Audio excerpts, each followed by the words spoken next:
৪৫তম শাহাদাত বার্ষিকীতে জিয়াউর রহমানের সমাধিতে প্রধানমন্ত্রীর শ্রদ্ধা নিবেদন। বিভিন্ন এলাকায় দুস্থদের মাঝে খাবার বিতরণ, মানবিক বাংলাদেশ প্রতিষ্ঠায় চাইলেন দেশবাসীর সহায়তা। এই দেশটি ২০ কোটি মানুষের দেশ, কাজেই যেহেতু দেশটি আমাদের, সেই জন্য আমাদের সকলকে মিলে দেশের ভাগ্যের পরিবর্তনের চেষ্টা করতে হবে। আদ্দিন হাসপাতালে স্বাস্থ্যমন্ত্রীর আকস্মিক পরিদর্শন। একটি ফ্লোরে বেকারির সন্ধান, ৬ নবজাতকের মৃত্যুর ঘটনায় তদন্ত প্রতিবেদন জমার সময় বাড়ল আরও ৩ দিন। ইনকোয়ারি কমিটি বিভিন্ন দিক পর্যালোচনা করেছেন। ৩ তারিখে আমরা পূর্ণাঙ্গ রিপোর্টটা পাবো, তখন আপনাদেরকে আমরা রিপোর্টটা জানাবো। হামের উপসর্গে আরও ৮ জনের মৃত্যু, এই নিয়ে প্রাণহানি বেড়ে দাঁড়ালো ৫৮৩ জনে। হাসপাতালে বেড়েই চলছে রোগীর ভিড়। সীমাবদ্ধতা সত্ত্বেও জুলাই থেকে ধাপে ধাপে সরকারি কর্মচারীদের বেতন বাড়ানোর সিদ্ধান্ত। সুবিধা পাবেন পেনশনভোগীরাও, বাজেটে থাকছে নির্দেশনা। বেতন ভাতা এটা তো পরিশোধ করতেই হবে, কাজেই সেক্ষেত্রে যেটা হবে যে অন্যান্য যে ব্যয়ের খাতগুলো আছে সেখানে হয়তো শর্টফল পড়বে। হজের ফিরতি প্রথম ফ্লাইটে দেশে ফিরলেন ৪১৯ জন হাজি। আজ আরও ফিরছেন ৫,০০০-এর বেশি মুসল্লি। ব্যবস্থাপনায় সন্তুষ্ট মুসল্লিরা। মনে হয় আমার জীবনের সবচেয়ে বড় পাওয়াটা আমি পেয়ে গেছি। আল্লাহর ঘরে গেছি, খুবই ভালো লাগছে, খুবই শান্তি লাগছে। এই জীবনে প্রথম হজ, আনন্দ লেগেছে, অনেক ভালো লেগেছে। ছুটি শেষে ঢিলে ঢালাভাবে ঢাকা আসছেন নগরবাসী, অনেকে রাজধানীও ছাড়ছেন। তৃতীয় দিনেও অনেক এলাকায় পড়ে থাকতে দেখা যায় বর্জ্য। অনিশ্চয়তার দোলাচলে যুক্তরাষ্ট্র ইরান শান্তি চুক্তি। খসড়া প্রস্তাবে অনুমোদন না দিয়েই সিচুয়েশন রুম ত্যাগ ডোনাল্ড ট্রাম্পের।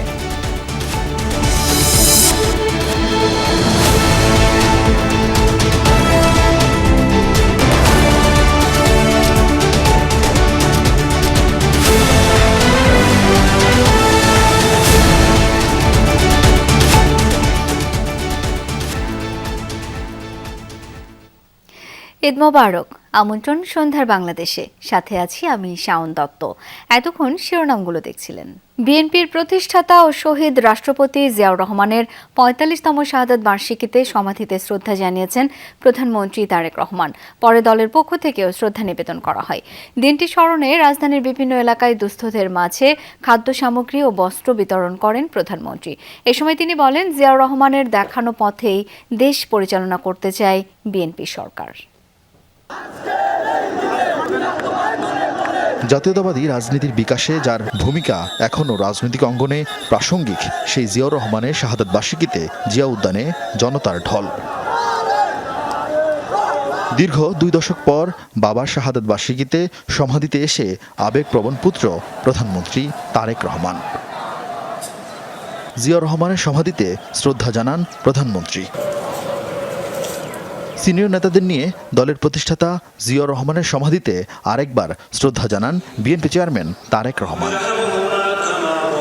একদল শাসন ব্যবস্থা থেকে বক্সাল থেকে ফিরিয়ে নিয়ে আসা, অন্যদিকে অর্থনীতিতে একটা মুক্ত বাজার অর্থনীতি চালু করা ছিল আমাদের এই বাংলাদেশের পরিবর্তনের প্রথম ধাপ। ঐক্যবদ্ধভাবে এই জাতির সমৃদ্ধির জন্য এগিয়ে যায়, এই শিক্ষা আমরা শহীদ রাষ্ট্রপতি জিয়াউর রহমানের কাছ থেকে পেয়েছি এবং আমাদের দলের আদর্শ উদ্দেশ্য তাই। পরে প্রথমবারের মতো বাবার শাহাদাত বার্ষিকীতে দলের চেয়ারম্যান হিসেবে সীমিত আয়ের মানুষের মাঝে উপহার সামগ্রী বিতরণ করেন প্রধানমন্ত্রী।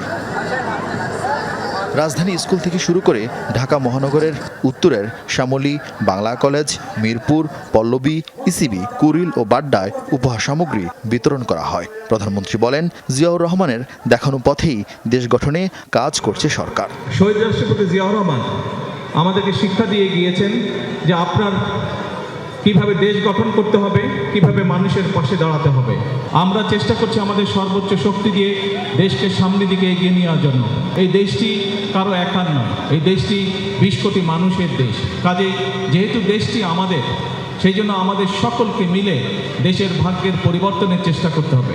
দেশবাসীকে সরকারকে সহযোগিতা করার আহ্বান জানান তারেক রহমান। শুধু সরকার না, সরকারের সাথে সাথে আপনারা এই দলের প্রত্যেকটি নেতাকর্মী যে যেখানেই যে অবস্থায় থাকুন না কেন, প্রত্যেকে যদি আমরা সঠিকভাবে দেশ পরিচালনা যারা করছে প্রশাসন সহ সকলকে একজন নাগরিক হিসেবে সহযোগিতা করি, তাহলেই শহীদ রাষ্ট্রপতি জিয়াউর রহমানের এই মৃত্যুবার্ষিকী বা শাহাদত বার্ষিকী তার প্রতি শ্রদ্ধা জ্ঞাপন করা হবে। পরে ঢাকা মহানগরীর দক্ষিণের 8টি স্থানে দুস্থ মানুষের মাঝে শুকনো খাবার ও বস্ত্র বিতরণ করা হয়। সংসদীয় আসনের বাইরে নয়াপল্টনেও উপহার সামগ্রী বিতরণের আয়োজন ছিল।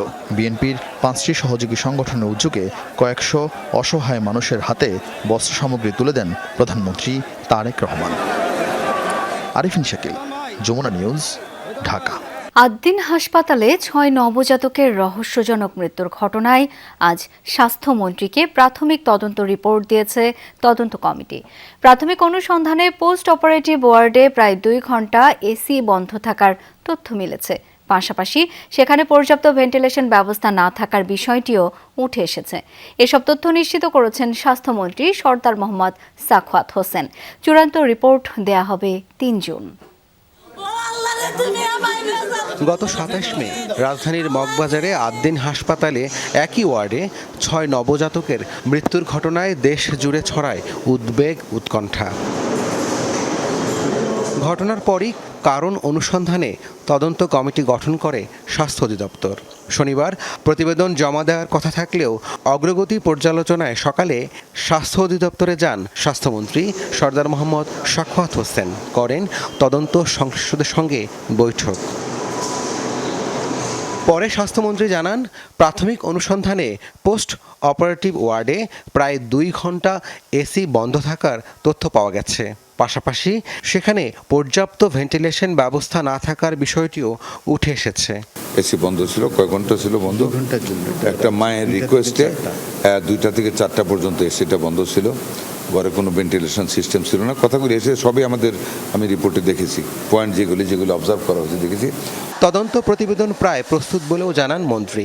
তবে পূর্ণাঙ্গ রিপোর্টের জন্য নিহত নবজাতকদের মায়েদের সাক্ষ্যকে গুরুত্ব দেওয়া হচ্ছে। এই কারণেই বাড়তি সময় প্রদান। মাগুলির সাথে ওই তখনকার পরিস্থিতিটা ওনাদের কাছ থেকে একটা স্টেটমেন্ট দিতে হবে। যেই কারণে তদন্ত কমিটি এই অসম্পূর্ণ বিদায় তদন্তটা, মায়েরা নাই বিদায়, 3 দিন সময় চেয়েছে। দ্য লাস্ট টাইম 3 দিন আমরা সবাই মিলে আমরা ঐক্যমত হয়ে 3 দিন সময় দিচ্ছি। তদন্তে কারো অবহেলা বা দায়িত্বহীনতার প্রমাণ পাওয়া গেলে সংশ্লিষ্টদের বিরুদ্ধে দৃষ্টান্তমূলক ব্যবস্থা নেওয়া হবে এমন হুঁশিয়ারি দেন স্বাস্থ্যমন্ত্রী। আমরা কাউকে ছাড় দেব না। রাব্বি সিদ্দিকী, যমুনা নিউজ, ঢাকা। এদিকে বিকেলে রাজধানীর মগবাজারে আদ্দিন মেডিকেল কলেজ হাসপাতালে আকস্মিক পরিদর্শনে গিয়ে বেকারির সন্ধান পেয়েছেন স্বাস্থ্যমন্ত্রী সরদার মোহাম্মদ সাখাওয়াত হোসেন। বিকেলে স্বাস্থ্য অধিদপ্তরের মহাপরিচালক প্রভাত চন্দ্র বিশ্বাসকে সাথে নিয়ে হাসপাতাল পরিদর্শনে যান স্বাস্থ্যমন্ত্রী। এ সময় হাসপাতাল ভবনে বেকারি দেখতে পেয়ে ক্ষোভ জানান তিনি। সেখানে ইলেকট্রিক ওভেনে রুটি সহ অন্যান্য পণ্য তৈরি হচ্ছিল। এ সময় ফ্লোরে কোনো ইলেকট্রিক্যাল ইঞ্জিনিয়ার পাওয়া যায়নি। এছাড়া বেকারিতে ময়লা আবর্জনা দেখতে পেয়ে অসন্তোষ প্রকাশ করেন মন্ত্রী। কিছুতেই ঠেকানো যাচ্ছে না হামের প্রকোপে মৃত্যু। দিন দিন বেড়েই চলছে প্রাণহানি। 24 ঘন্টায় সারা দেশে মারা গেছে আরও 8 শিশু। এখন পর্যন্ত মৃত্যুর সংখ্যা 583। রাজধানী ডিএনসিসি হাসপাতালে নতুন রোগী ভর্তি হয়েছেন আরও 134 জন। ঈদের পর হাসপাতালগুলোতে নতুন রোগীর ভিড় বেড়েছে। মাত্র 4 মাসের শিশু ইয়াসিন ডিএনসিসি কোভিড ডেডিকেটেড হাসপাতালে হাম আক্রান্ত হয়ে দিন কাটছে মা বাবার সঙ্গে। সিরিয়াস আগের থেকে বেশি হয়ে গেছে, তো সব কিছু ভালো রেখে ঈদের দিন 12টা বাজে আমরা গাড়ি নিয়ে রওনা হয়ে গেছি। ঈদের দিন তো আমাদের হাসপাতালেই কাটছে, 12টা বাজে আইছি, তারপর তো এখন তো আমরা বাসা যাইতে পারি নাই গিয়া। ঈদের দিনকার গরুর মাংস বানায় ফিরে দেখা থুয়ে দিতে পারছি, ঠিক আছে, খাওয়ার কোনো সাধ্য হয় নাই গিয়া। কি বলবো আর দুঃখের কথা। এই হাসপাতালের বিশেষায়িত হাম ওয়ার্ডে 366টি সিটে রোগী ভর্তি আছে। কেউ কেউ চিকিৎসাধীন 24 দিনেরও বেশি সময় ধরে, বাকিরা আছেন অন্তত 1 সপ্তাহ। আইসিইউতে রোগী 49 জন। প্রাপ্তবয়স্কদের আক্রান্তের সংখ্যাও বাড়ছে দ্রুত। ভর্তি হওয়ার পরে সরকারি ঔষধ যেটা এর মধ্যে এক রোগীর স্বজনের অভিযোগ, বিনামূল্যে ওষুধ দেওয়ার কথা থাকলেও বাইরে থেকে কিনতে হচ্ছে। তবে এমন অভিযোগ মানতে নারাজ হাসপাতাল কর্তৃপক্ষ। নেবুলাইজেশনের জন্য যদি উইন্ডেল বডি কার্ড চাওয়া হচ্ছে, সেটাও বলছে ফার্স্ট টাইম শুধু অনলি একবার একটা করে দেওয়া যাবে, কিন্তু সেকেন্ড টাইম কাউকে আর দেওয়ার কোনো ইয়া নেই, বাইরে থেকে কিনতে হবে। অনেক মানুষ আছে যারা গাড়ি ভাড়া দিয়ে এই হসপিটাল পর্যন্ত পৌঁছাতে পারে না, কিন্তু তারা এই হসপিটালে পৌঁছানোর পরে ওষুধ কিনবে কোথায় থেকে? কোথায় পাবে তাদের ওষুধ কেনার পয়সা কোথায় পাবে? নাপা আমাদের আছে, আমরা দিয়ে দেই। হ্যাঁ, অ্যাটিজিন এই যে এটা আমাদের আছে, বিউকপটা আমাদের সাপ্লাই নাই, এটা কিনা। আমরা কোনো রুগীরে বলি না, অন্য রুগীর কাছে আপনি প্রশ্ন করেন, খালি হয়ে গেলে বোতল জমা দিচ্ছি, আমরা দিয়ে দিচ্ছি। হামের উপসর্গে 24 ঘন্টায় প্রাণ গেছে আরও 8 জনের। এর মধ্যে ঢাকা বিভাগে 3, সিলেটে 2, ময়মনসিংহে 2 ও চট্টগ্রাম বিভাগে মারা গেছে একজন শিশু। স্বাভাবিক হামের লক্ষণের পাশাপাশি খিঁচুনি সহ অন্য উপসর্গ দেখা দিলেও দ্রুত হাসপাতালে যাওয়ার পরামর্শ চিকিৎসকদের। সন্তান জন্মের সঙ্গে সঙ্গে বাবা মায়ের মনে জন্ম নেয় নতুন এক স্বপ্ন, আর সেই স্বপ্নের বাসা যখন হাসপাতালের বেডে, তখন কি আর ঈদ করা যায়? ঈদের এই তৃতীয় দিনে এসে তাদের স্বপ্ন একটাই, তারা ফিরতে চান ঘরে আর কাটাতে চান তাদের সন্তানের সঙ্গে না কাটানো ঈদ। মশিউর অনিক, যমুনা নিউজ, ঢাকা। পবিত্র হজ পালন শেষে সৌদি আরব থেকে দেশে ফিরতে শুরু করেছেন বাংলাদেশি হাজিরা। 419 জন হজযাত্রী নিয়ে শনিবার সকালে হজরত শাহজালাল আন্তর্জাতিক বিমানবন্দরে অবতরণ করে প্রথম ফিরতি হজ ফ্লাইট। এবারের হজের ব্যবস্থাপনা নিয়ে সন্তুষ্টির কথা জানালেও প্যাকেজের দাম কমানোর আহ্বান জানান হাজিরা। আরও জানাচ্ছেন সহকর্মী ফয়সাল মাহমুদ। দীর্ঘ সফরের ক্লান্তি, তবুও দেশের মাটিতে পা রেখেই উচ্ছ্বসিত সৌদি ফেরত হাজি ঠাকুরগাঁওয়ের রফিকুল ইসলাম। সহধর্মিনীকে নিয়ে সুষ্ঠুভাবে কাবা শরীফ তাওয়াফ করতে পেরে এই তৃপ্তির হাসি তার। আমি ভাষায় বলতে পারবো না সে জিনিসটা, আমার মনের অনুভূতি। তবে আমি মনে হয় আমার জীবনের সবচেয়ে বড় পাওয়াটা আমি পেয়ে গেছি। একই অনুভূতি নিয়ে সৌদি থেকে দেশে ফিরেছেন প্রথম ফিরতি হজ ফ্লাইটের 419 হাজি। সবার চোখে মুখেই পবিত্র হজ সম্পন্ন করার প্রশান্তি। বড় ভাবনা, এটা সবারই আসলে মুসলমান মাত্র প্রয়োজন। মালায় তো গেছি, থাকছি, খুবই খারাপ লাগছে, তবু আল্লাহর ঘরে গেছি, খুবই ভালো লাগছে। জীবনে প্রথম হজ, আনন্দ লেগেছে, অনেক ভালো লেগেছে। ফিরে আসা হাজিদের অনেকেই সার্বিক হজ ব্যবস্থাপনা নিয়ে সন্তুষ্ট। জানালেন দোয়া চেয়েছেন বাংলাদেশ ও সারা বিশ্বের মুসলমানদের জন্য। আলহামদুলিল্লাহ খুব ভালো হয়েছে, বিমান সার্ভিস আমরা ভালো পেয়েছি আলহামদুলিল্লাহ। ধর্মমন্দির কর্তৃপক্ষ আমাদেরকে যথেষ্ট সহযোগিতা করেছেন এবং সৌদি কর্তৃপক্ষ যে ব্যবস্থাপনা করেছেন, এটা আসলে অভূতপূর্ব একটা সাপোর্ট। চলতি বছর বাংলাদেশ থেকে 1,27,198 জনকে হজ করার সুযোগ দিয়েছিল সৌদি আরব। তবে হজ প্যাকেজের উচ্চ মূল্যের কারণে 79,164 জন হজে যান। তাই ভবিষ্যতে হজ প্যাকেজের দাম কমানোর আহ্বান জানান হাজিরা। 8 লাখ, 9 লাখ, 10 লাখ না করে 5 লাখ, 5.5 লাখ টাকার মধ্যে যদি হজের প্যাকেজ করা হয়, তাহলে অনেক মানুষ হজে যেতে পারবে আলহামদুলিল্লাহ। একটু কমাইলে আমাদের সুবিধা হয়, এখানে অনেক লোকই ইনশাল্লাহ হজ করতে পারতো। প্রথম দিনই 13টি ফ্লাইটে দেশে ফিরবেন 5,434 জন হাজি। পরে ধাপে ধাপে 30 জুন পর্যন্ত ফিরবেন বাকিরা।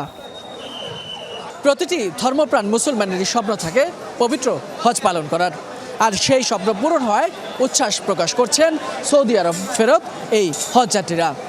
ছোটখাটো কিছু অভিযোগ ছাড়া পুরো হজ ব্যবস্থাপনা নিয়েই সন্তুষ্টি প্রকাশ করেছেন তারা। তবে কিছু কিছু জায়গায় আরও উন্নতি করার জায়গা দেখছেন এসব হজযাত্রীরা।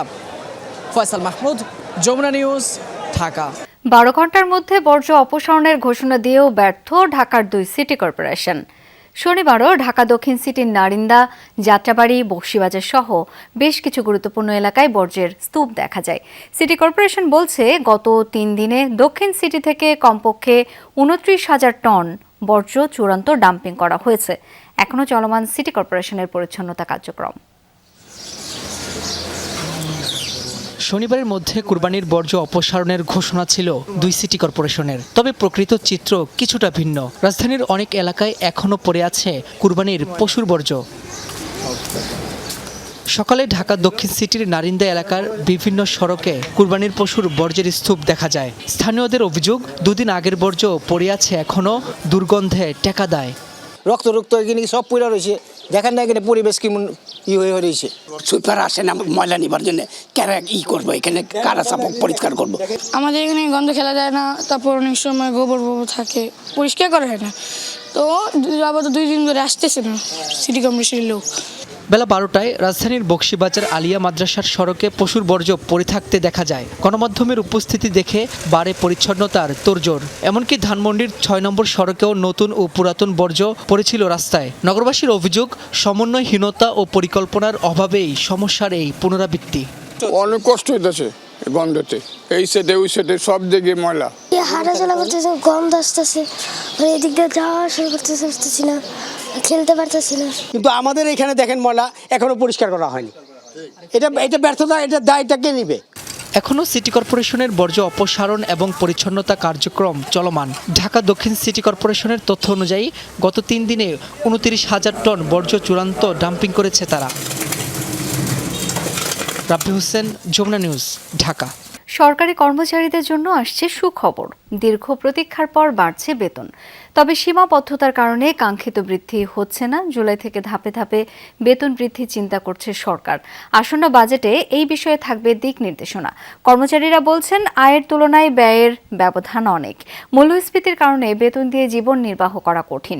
বিশ্লেষকরা বলছেন, বেতন বৃদ্ধি দরকার, কিন্তু অর্থায়ন হবে কোথা থেকে?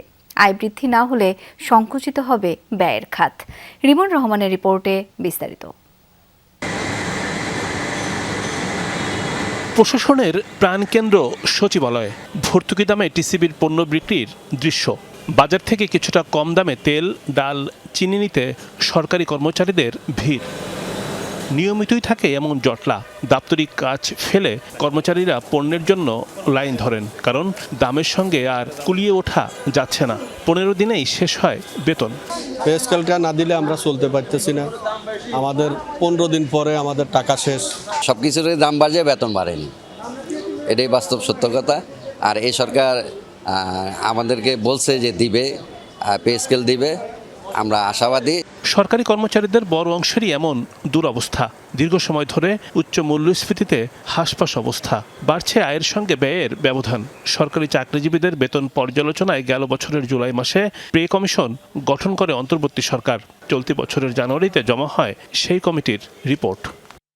জাকির আহমেদ খান কমিশনের সুপারিশ অনুযায়ী সর্বনিম্ন 20 স্কেলের চাকরিজীবীদের মূল বেতন সুপারিশ করা হয় 20,000 টাকা। চলমান সর্বনিম্ন বেতন 8,250 টাকা। সর্বোচ্চ প্রথম স্কেলের মূল বেতন এখন 78,000 টাকা। ওই বেতন বৃদ্ধি করে সুপারিশ করা হয় 1,60,000 টাকা। গড়ে বেতন বৃদ্ধির সুপারিশ করা হয় 100 থেকে 140%। অর্থের সীমাবদ্ধতা থাকলেও আগামী অর্থবছর থেকে নতুন বেতন কাঠামো বাস্তবায়ন শুরু করতে চায় সরকার। 3 অর্থবছরে 3 ধাপে দেয়া হবে বর্ধিত বেতন ও ভাতা। প্রথম 2 অর্থবছরে দেয়া হবে 50% করে মূল বেতন, আর তৃতীয় অর্থবছরে দেয়া হবে ভাতা। প্রধানমন্ত্রী এই সিদ্ধান্তে নীতিগত সম্মতি দিয়েছেন। অল্প আয়ের মধ্যবিত্ত সেটা সরকারি খাতে চাকরি করুক বা বেসরকারি চাকরি করুক, সকলের অবস্থাই কিন্তু অনেকটাই শোচনীয় হয়ে গেছে আর কি মূল্যস্ফীতির কারণে। কাজেই ডেফিনেটলি একদিক দিয়ে সরকারি কর্মচারীদের বেতন স্কেল বাড়ানোর একটা যৌক্তিকতা আছে। পেনশনভোগীদের পেনশনের হারও বাড়ছে। মাসে 20,000 টাকার কম পেনশনভোগীর বৃদ্ধি হতে পারে 100%। মাসে যারা 20 থেকে 40,000 টাকা পেনশন পান, তাদের পেনশন বৃদ্ধি হতে পারে 75%। পে স্কেল বাস্তবায়নে আগামী অর্থবছরে দরকার 35,000 কোটি টাকা। চলতি অর্থবছরে এই খাতে বরাদ্দ আছে 84,000 কোটি টাকার বেশি। প্রশ্ন হচ্ছে, ব্যয় বাড়লেও আয়ের পথ কতটা নিশ্চিত? বেতন ভাতা এটা তো পরিশোধ করতেই হবে। এটা তো মানে টাকা অভাব অর্থায়নের কারণে এটা তো বন্ধ করা সম্ভব নয়। কাজেই সেক্ষেত্রে যেটা হবে যে অন্যান্য যে ব্যয়ের খাতগুলো আছে সেখানে হয়তো শর্টফল পড়বে, সেখানে হয়তো কাটছাট করতে হবে। বর্তমানে 14 লাখ সরকারি কর্মচারী এবং 9 লাখ পেনশনভোগীর জন্য সরকারের বছরে ব্যয় হচ্ছে 1,30,000 কোটি টাকার বেশি। রিমন রহমান, যমুনা নিউজ, ঢাকা। আড়তদার ট্যানারি মালিকদের নতুন আতঙ্কের নাম করোনা চামড়া। মূলত ল্যাম্পি আর বিভিন্ন রোগে আক্রান্ত গরুর চামড়াকেই এই নামে ডাকেন তারা। দাবি করছেন, সংগ্রহের অন্তত 20% চামড়াই এমন হয় যা বিক্রি করা কঠিন, গুনতে হয় লোকসান। এবার কম দামে চামড়া বিক্রির পেছনে এই করোনা চামড়াও একটি বড় কারণ।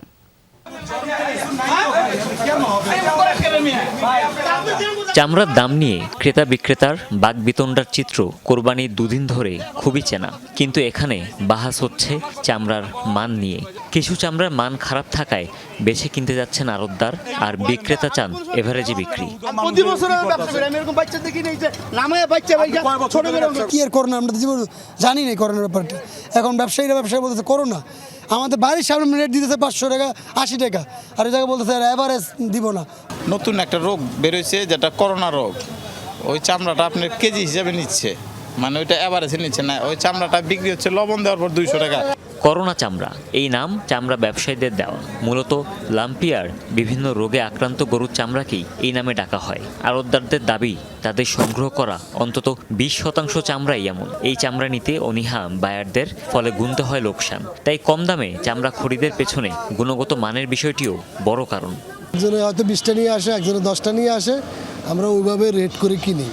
তার মধ্যে করোনা বাদে, মানে করোনা একটা মাল আছে ওটা বিক্রি হয় না সাধারণত। এই যে করোনা আছে, যদি এটা বুলু করে, বুলুর পরে ছিদ্রি হয়ে যায়। করোনা মাল দেখা গেছে আগে ছিল 20% 30%, এই বছর বলবো 50%। মানহীন চামড়ার নেপথ্যের কারণ খতিয়ে দেখতে প্রাণী সম্পদ অধিদপ্তরকে বারবার তাগাদা দেওয়ার কথা জানিয়েছে টেনার্স অ্যাসোসিয়েশন। এলএসডি নিয়ে আমরা বারবার ধর্ণা দিয়েছি প্রাণী সম্পদ মন্ত্রণালয়ের কাছে, কিন্তু তারা কোনোভাবেই আপনার স্বীকার করে না যে লাম্পি ডিজিজ আপনার বাংলাদেশে আছে। কিন্তু অথচ আমরা কিন্তু এই ফাইনাল প্রোডাক্টটা যে সময় আমরা তৈরি করি, ওই সময় কিন্তু আমরা এই লাম্পি ডিজিজ প্রায় 20 থেকে 25% পাচ্ছি। ট্যানারি মালিকদের মতে এবার কোরবানি কম হওয়াতে চামড়াও মেলেনি তেমন। সব মিলিয়ে ভালো নেই এই খাত, যার সরাসরি প্রভাব পড়েছে মৌসুমী শ্রমিকদের আয়ের উপর। তো গত ঈদে যে টাকা কাজ করতে পাইছি, তো এই ঈদে অতটা পাই নাই আমরা। শ্রমিকদের কাজ কামে রেট কম, আপনার যে পারিশ্রমিকটা পাওয়ার কথা এই পারিশ্রমিক পাইতেছে না। ট্যানার্স অ্যাসোসিয়েশনের মতে এবার চামড়া সংগ্রহ হতে পারে লক্ষ্যমাত্রার তুলনায় কম। শুধুমাত্র অব্যবস্থাপনার কারণেই নষ্ট হতে পারে 10 থেকে 15% চামড়া। হুমায়ুন রশিদ, যমুনা নিউজ, ঢাকা। জানাবো ঈদ উচ্ছ্বাসে বাড়ি ফেরার খবর। ঈদের তৃতীয় দিনেও সড়ক ও রেলপথে ছিল ঘরমুখো মানুষের ভিড়।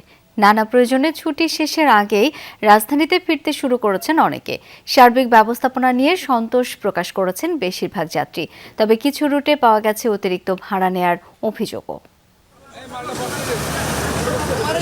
ঈদের তৃতীয় দিন, আজও পরিবার প্রিয়জনের টানে ঘরমুখো বহু নগরবাসী। সকাল থেকে আন্তনগর বাস কাউন্টারগুলোয় চোখে পড়ে যাত্রীদের অপেক্ষা, ছোটাছুটি, ভিড় আর ঝক্কি এড়াতেই ঈদের পর তাদের এই যাত্রা। চাকরি করে মেয়ের কাছে আমি একটা ইয়েতে চাকরি করি, মাদ্রাসার চাকরি করি, সেখানে মানে ছুটি দেয়নি, এই কারণে হয়ে যাচ্ছে। ভাবির বাসায় গেছিলাম মিরপুরে, তার জন্য গোস্ত নিয়ে তারপর বাড়ি যাচ্ছি।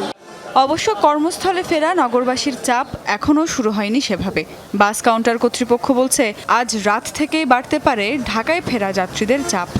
হালকা পাতলা আছে, গাড়ি ঘোড়া কম, তো সব ঈদ করতে ওই মাথায় গেছে, এই জন্য এদিকে গাড়ি খুব কম। 31 তারিখ থেকে আপনার আগামী সপ্তাহ পর্যন্ত ফেরার যাত্রী অনেক চাপ বেশি থাকবে। আজকে তো শনিবার, আপনার হচ্ছিল আজকে রাতের থেকে মোটামুটি আপনার ফুল আসবে, কারণ কালকে যেহেতু রবিবার অনেক অফিস আদালতে খোলা আছে। এদিকে রেলপথেও দেখা গেল ঘরমুখো মানুষের তাড়া। ফিরতি পথের ভিড় এড়াতেই এরই মধ্যে ঢাকায় পৌঁছচ্ছেন অনেকে। এত যানজটে ভয় লাগে যদি অ্যাক্সিডেন্ট করি, আর বছর তো অনেক কি হয়েছে এই জন্য। ঈদের সময় গরু কাটা নিয়ে একটু ঝামেলা থাকে, তাই ঈদের পরে যাওয়া আর কি। হয়তো আরও বেশি ভিড় হয়ে যাবে মানুষের, ছোট বেবি নিয়ে, এই জন্য একদিন আগেই আসলে ঢাকায় ব্যাক করা। ঈদের পরের এই যাত্রায় সার্বিক ব্যবস্থাপনা নিয়ে সন্তোষ প্রকাশ করেছেন যাত্রীরা। ফিরতি পথেও যাতে এমনই স্বস্তি থাকে সেই দাবি তাদের।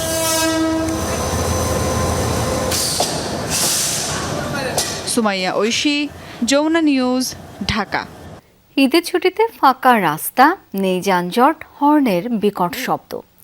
প্রিয় শহরের অচেনা এই রূপ উপভোগ করতে অনেকেই পরিবার নিয়ে ঘুরে বেড়াচ্ছেন। এই ছুটিকে আরও আনন্দঘন করতে পরিবার নিয়ে অনেকে ছুটে গেছেন বিনোদন কেন্দ্র, চিড়িয়াখানায়। দর্শনার্থীদের জন্য এবারের আকর্ষণ ভাইরাল ডোনাল্ড ট্রাম্প, যা দেখতে দূর দূরান্ত থেকে ছুটে আসছেন অনেকেই।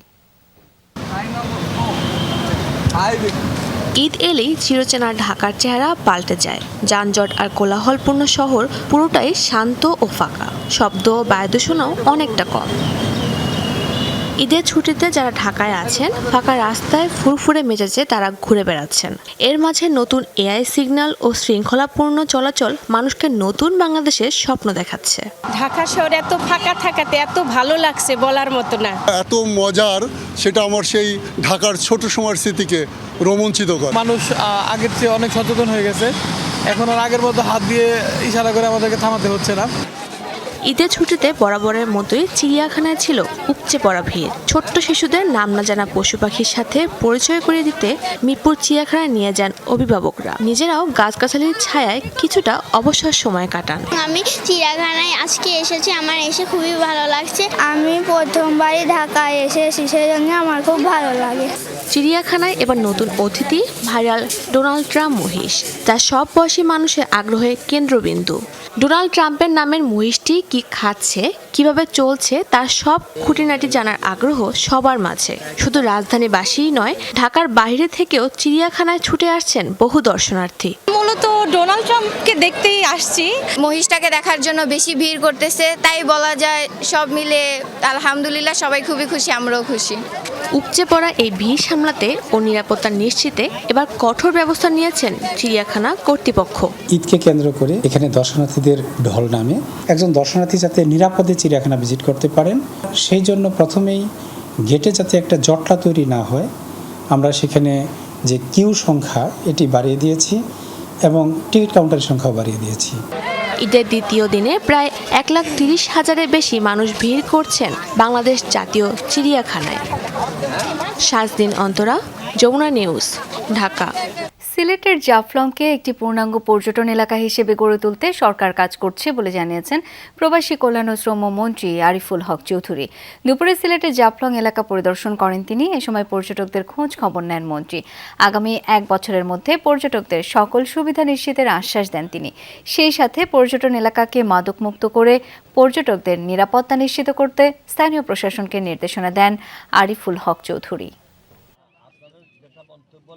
তারা কিছু কিছু বিষয় বলছেন, ছাউনির কথা বলছেন, তো ওয়াশরুমগুলা একটু বড় করে দেওয়ার কথা বলছেন, এই ছোটোখাটো এগুলা বলছেন। ইনশাআল্লাহ আমরা বলছি তাদেরকে নেক্সট ইয়ারে আমরা এর ভিতরে আমরা ছাউনি টাউনি এগুলো করে দেবো। রাজধানীতে কোরবানির পশুর বর্জ্য অপসারণে অব্যবস্থাপনা হয়েছে এমন অভিযোগ করেন জামায়াতের ঢাকা মহানগর উত্তরের আমির মোহাম্মদ সেলিম উদ্দিন। বলেন, গরুর হাটেও টোকেনের নামে চাঁদাবাজি করা হয়েছে, যা নিয়ন্ত্রণে সরকার কোনো পদক্ষেপ নেয়নি। চলমান পরিস্থিতি নিয়ে মগবাজারের সংবাদ সম্মেলনে এসব অভিযোগ করেন ঢাকা মহানগর উত্তর জামায়াতের আমির। বলেন, পশুর বর্জ্য অপসারণে সিটি কর্পোরেশনের ঘোষণার সাথে বাস্তবের মিল নেই, ফলে এই অব্যবস্থাপনার কারণে রোগ ব্যাধি ছড়িয়ে পড়ার শঙ্কা তৈরি হয়েছে। এ সময় তিনি সড়কে মৃত্যুর ঘটনা উল্লেখ করে সরকারের সমালোচনা করেন। বলেন, জুলাইকে অস্বীকার করা মানে ফ্যাসিবাদকে মেনে নেয়া। এটা যারা করবে তাদের বিরুদ্ধে ফ্যাসিবাদ বিরোধী শক্তিকে ঐক্যবদ্ধ থাকার আহ্বান জানান তিনি। নিয়ম নীতির তোয়াক্কা না করে ঢাকা উত্তরের কোথাও কোথাও জোরপূর্বক হাট বসিয়ে জনগণকে জিম্মি করা হয়েছিল। পরিসংখ্যানে দেখা গেছে মূল সড়কগুলো দ্রুত পরিষ্কার হলো ঢাকা উত্তরের অভ্যন্তরীণ গলি এবং সেকেন্ডারি ট্রান্সফার সেন্টারগুলোর আশপাশের প্রায় 40 এলাকায় 3 থেকে 4 দিন পর্যন্ত আজকে পর্যন্ত দুর্গন্ধ মামলা ও ময়লা পানি জমে আছে। ময়মনসিংহে পিকআপ ভ্যানের ধাক্কায় সিএনজি চালিত অটোরিকশা যাত্রী বাবা ছেলের মৃত্যু হয়েছে। সকালে সদর উপজেলার আলালপুর এলাকায় ময়মনসিংহ হালুয়াঘাট সড়কে এ ঘটনা ঘটে। পুলিশ জানায়, ময়মনসিংহ শহর থেকে সিএনজি চালিত অটোরিকশায় স্ত্রী, 2 ছেলে ও শালিকাকে নিয়ে হালুয়াঘাটের বাড়িতে যাচ্ছিলেন জাহাঙ্গীর আলম। আলালপুর এলাকায় পৌঁছলে বিপরীত দিক থেকে আসা একটি পিকআপ ভ্যান সিএনজিটিকে ধাক্কা দেয়। ঘটনাস্থলে নিহত হন জাহাঙ্গীর আলম ও তার ছোট ছেলে রোহন মিয়া। সিএনজিতে থাকা অন্যদের উদ্ধার করে প্রাথমিক চিকিৎসা দেওয়া হয়। এদিকে টাঙ্গাইলের কালীহাতিতে একটি বাস নিয়ন্ত্রণ হারিয়ে মহাসড়কের পাশে খাদে পড়ে আহত হয়েছেন 17 যাত্রী। আহতদের মধ্যে কয়েকজনের অবস্থা গুরুতর বলে জানিয়েছেন চিকিৎসকরা। এখনও অনিশ্চয়তার দোলাচলে যুক্তরাষ্ট্র ইরান শান্তি চুক্তি। আলোচকরা সমঝোতার কথা জানালেও খসড়া প্রস্তাবে অনুমোদন দেননি ডোনাল্ড ট্রাম্প। সিদ্ধান্ত ছাড়াই সিচুয়েশন রুমের জরুরি বৈঠক ত্যাগ করেছেন মার্কিন প্রেসিডেন্ট। কোনো সমঝোতা স্মারকই চূড়ান্ত হয়নি জানিয়েছে তেহরান। গেল এক সপ্তাহে ডোনাল্ড ট্রাম্প ও তার প্রশাসন বারবারই বলেছেন ইরানের সাথে চুক্তির কাছাকাছি তারা 60 দিনের যুদ্ধবিরতির লক্ষ্যে সমঝোতার কথাও জানিয়েছিলেন মার্কিন আলোচকরা। বলা হয়েছিল এবার কেবল ডোনাল্ড ট্রাম্পের অনুমোদনের অপেক্ষা। ইরান ইস্যুতে শুক্রবার জরুরি বৈঠক হয় সিচুয়েশন রুমে, কিন্তু প্রায় 2 ঘন্টা ধরে আলোচনার পরও চুক্তি নিয়ে কোনো সিদ্ধান্ত নিতে পারেননি ট্রাম্প। শেষমেশ খসড়া প্রস্তাব নিয়ে ঝুলন্ত পরিস্থিতিতেই বৈঠক ত্যাগ করলেন মার্কিন প্রেসিডেন্ট। যদিও এখনও চুক্তির বিষয়ে আশাবাদী হোয়াইট হাউস কর্মকর্তারা। বিকল্প হিসেবে আবারও সামরিক অভিযানের হুঁশিয়ারি দিয়েছেন যুদ্ধমন্ত্রী পিট হেগসেথ। দাবি আগের চেয়েও যুদ্ধের জন্য প্রস্তুত যুক্তরাষ্ট্র। আমাদের যুদ্ধের সক্ষমতা এখন আগের চেয়েও বেশি, অস্ত্রশস্ত্রের ভান্ডার আগের চেয়েও সমৃদ্ধ, প্রয়োজনের চেয়েও বেশি অস্ত্র গোলাবারুদ রয়েছে আমাদের। কেবল দেশেই নয়, বিশ্বের বিভিন্ন প্রান্তে মোতায়েন রয়েছে। কাগজে কলমে চুক্তি না হওয়া পর্যন্ত ডোনাল্ড ট্রাম্পের কথায় বিশ্বাস নেই ইরানের নেতাদের। পররাষ্ট্র মন্ত্রণালয়ের মুখপাত্র ইসমাইল বাঘি সোজাসাপটাই জানিয়ে দিয়েছেন, বার্তা আদান প্রদান চললেও আসলে কোনো সমঝোতা স্মারকই চূড়ান্ত হয়নি। আমাদের স্বার্থ এবং জনগণের অধিকারের ভিত্তিতে নিজেদের সিদ্ধান্ত নিজেরাই নেই। বার্তা আদান প্রদান চলছে, কিন্তু কোনো সমঝোতা চূড়ান্ত হয়নি। পরমাণু কর্মসূচির মতো ইস্যুগুলো তুলে ধরা হয়েছে, কিন্তু আমি গুরুত্ব দিয়ে বলতে চাই, আমরা যুদ্ধের রীতি টানার দিকে ফোকাস করছি এবং পরমাণু কর্মসূচি নিয়ে আলোচনা করছি না। ইরানের গণমাধ্যম বলছে দেশটির জব্দকৃত সম্পদ ছাড়, পরমাণু কর্মসূচি, সমৃদ্ধ ইউরেনিয়াম স্থানান্তরের মতো ইস্যুগুলোতে এখনও রয়ে গেছে দ্বিমত। ডরথি তাস্ট্রিন, যমুনা নিউজ। ইউরোপের দেশ সান মারিনোর বিপক্ষে ঐতিহাসিক প্রীতি ম্যাচের জন্য 23 সদস্যের চূড়ান্ত স্কোয়াড ঘোষণা করেছে বাংলাদেশ। নতুন কোচ থমাস ডোলের অধীনে এই ম্যাচকে সামনে রেখে দলে ফিরেছেন আনিসুর রহমান জিকো। আগামী 5 জুনের এই ম্যাচকে সামনে রেখে অভিজ্ঞ ও তরুণের মিশ্রণে করা হয়েছে দল, যেখানে বড় চমক, দীর্ঘ 3 বছর পর জাতীয় দলে ফিরেছেন তারকা গোলরক্ষক জিকো। স্কোয়াডে তপু বর্মন, বিশ্বনাথ ঘোষদের পাশাপাশি রয়েছেন হামজা চৌধুরী ও সমিত সোম। 31 মে ইউরোপের উদ্দেশ্যে দেশ ছাড়বে লাল সবুজের প্রতিনিধিরা। ঢাকায় ডোলের অধীনে ঘাম ঝরাচ্ছেন জাতীয় দলের ফুটবলাররা। সরাসরি সান মারিনোতে দলের সাথে যোগ দেবেন হামজা ও সমিত।